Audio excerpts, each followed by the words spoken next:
कसं आहे, सुषमाताई अंधारे उबाटाच्या नेता प्रसिद्धीसाठी रोज एक बातमी शोधत असतात. थेट देशाच्या पंतप्रधानावरच बोललं की आपल्याला प्रसिद्धी मिळते, हा राजकीय हिशोब त्यांना आता चांगला कळाला. त्यांनी पंतप्रधान नॉर्वेमध्ये गेल्यानंतर एका महिला पत्रकारांच्या प्रश्नाला उत्तर दिलं नाही. यावर त्यांनी बराच खल उडवणारा ट्विटर केलंय. मला त्यांना हे सांगायचंय की तुमच्या पक्षा नेतृत्वाला आणि पक्षाला भुईमुगाच्या शेंगा जमिनीच्या पोटात असतात का जमिनीच्या वर असतात हेच माहिती नाही. तुम्ही दुसऱ्याच्या नेतृत्वावर बोलू नका. दुसरी गोष्ट अशी आहे की 2.5 वर्षे पंतप्रधान राज्याचं मुख्यमंत्री पद होतं, मंत्रालयात एक दिवस सुद्धा गेला नाही.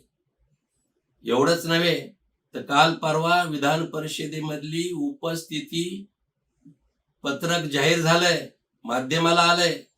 त्यामध्ये आपल्या नेतृत्वाची उपस्थिती जरा तपासून बघा.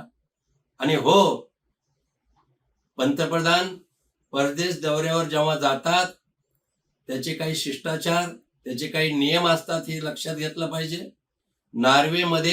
नॉर्वेचे पंतप्रधान जॉनस स्टोर यांच्यासोबत ती भेट होती, पत्रकार परिषद नव्हती, हे लक्षात घ्या.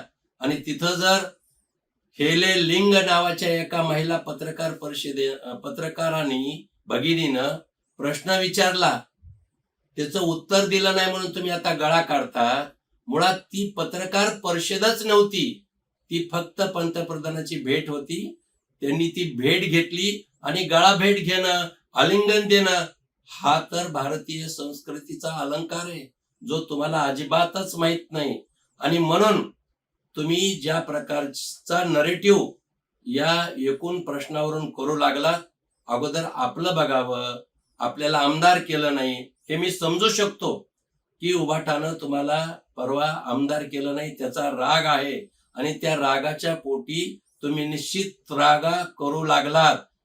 पण अजून एक सांगतो, त्याच दिवशी परराष्ट्र मंत्रालयाच्या वतीनं तिथं पत्रकार परिषद झाली. त्या महिलांनी जे प्रश्न विचारले ते परराष्ट्र सचिवानं त्या पत्रकार परिषदेमध्ये त्याचं उत्तर दिलं, त्यांचं समाधान झालं. फरक एवढाच आहे की भारतीय लोकशाहीची टिंगल उडवण्यासाठी तुम्ही सारे विरोधी पक्ष नेते काम करतात, हे नक्कीच.